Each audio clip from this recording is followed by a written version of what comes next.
Jadi kami sudah juga berkoordinasi dengan Ikatan Dokter Indonesia, dan Ikatan Dokter Indonesia juga sudah membuat suatu tim yang melakukan analisis kenapa kasus-kasus tenaga medis itu banyak yang terinfeksi. Untuk dokter paru saja sampai saat ini kita ada 36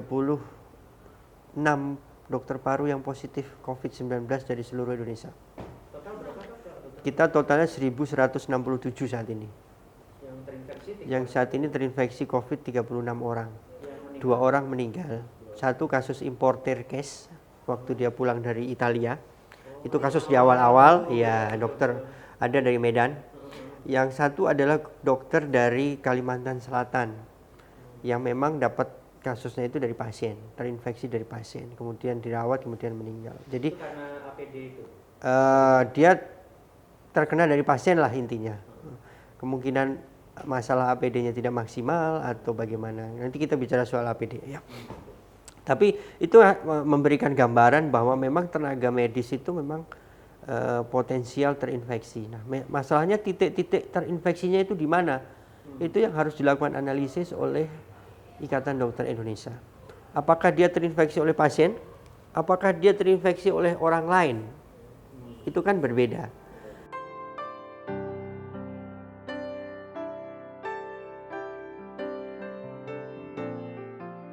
Nah, itu salah satu yang lagi dikaji oleh IDI ya.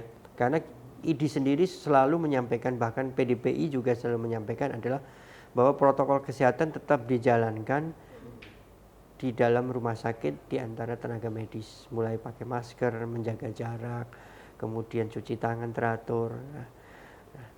Dan kelihatannya missingnya ada di situ. Ya, tapi saya belum bisa menyimpulkan ya, karena itu masih dilakukan suatu kajian. Mungkin ngobrol-ngobrol sambil makan siang bareng, ya kan? Sambil ngobrol lepas masker, kan nggak bisa makan kalau maskernya nggak dilepas. Kemudian tertular transmisi dari COVID-19.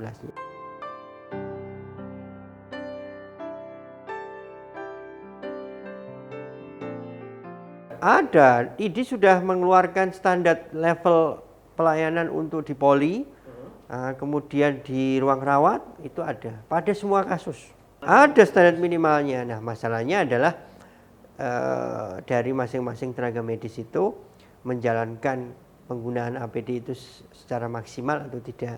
Itu yang masih dianalisis oleh Ikatan Dokter Indonesia. Harusnya itu kan kalau di tiap-tiap rumah sakit kan masing-masing rumah sakit ya melakukan pengawasan internal. Karena dia bekerja di bawah rumah sakit itu. Nah, kalau rumah sakit itu menjalankan pengawasan secara baik, dia akan menjalankan APD secara baik.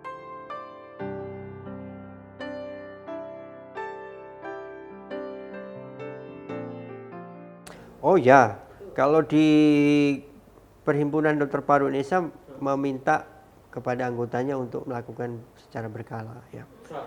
Ya, pemeriksaan untuk screening, terutama yang kontak ya ke zona merah ya. Ya setidaknya 2 bulan sekali lah dilakukan pemeriksaan.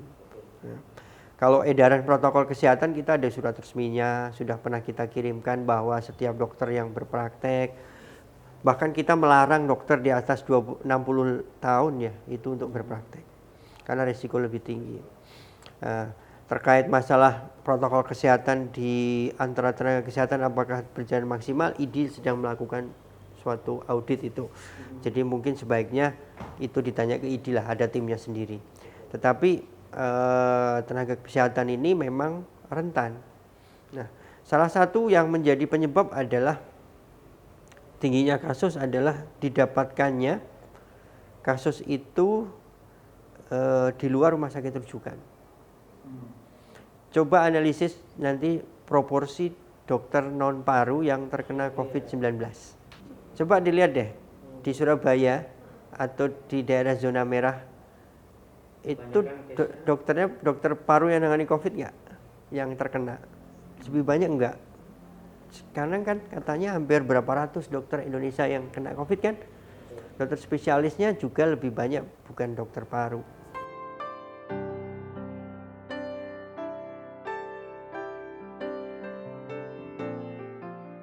dia bekerja di rumah sakit bukan rujukan COVID.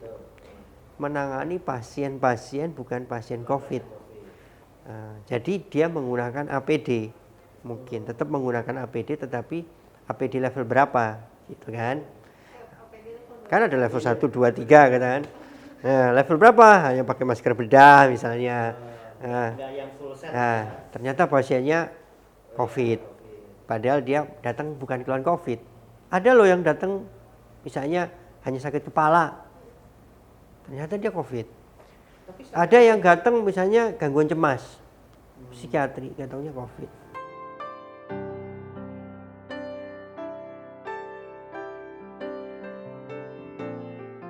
Ya yang terbaru kan memang kalau dulu yang khas kan cuma demam, batuk, ya sakit tenggorokan, ya kemudian sakit kepala, ya kemudian lemas, kemudian sesak napas, ya kemudian hidung tersumbat, itu gejala-gejala khas yang awal, ya. Tapi seiring kesini mulai muncul yang lain, ya. Ada yang dengan gejala diare, mual muntah tanpa gejala pernapasan.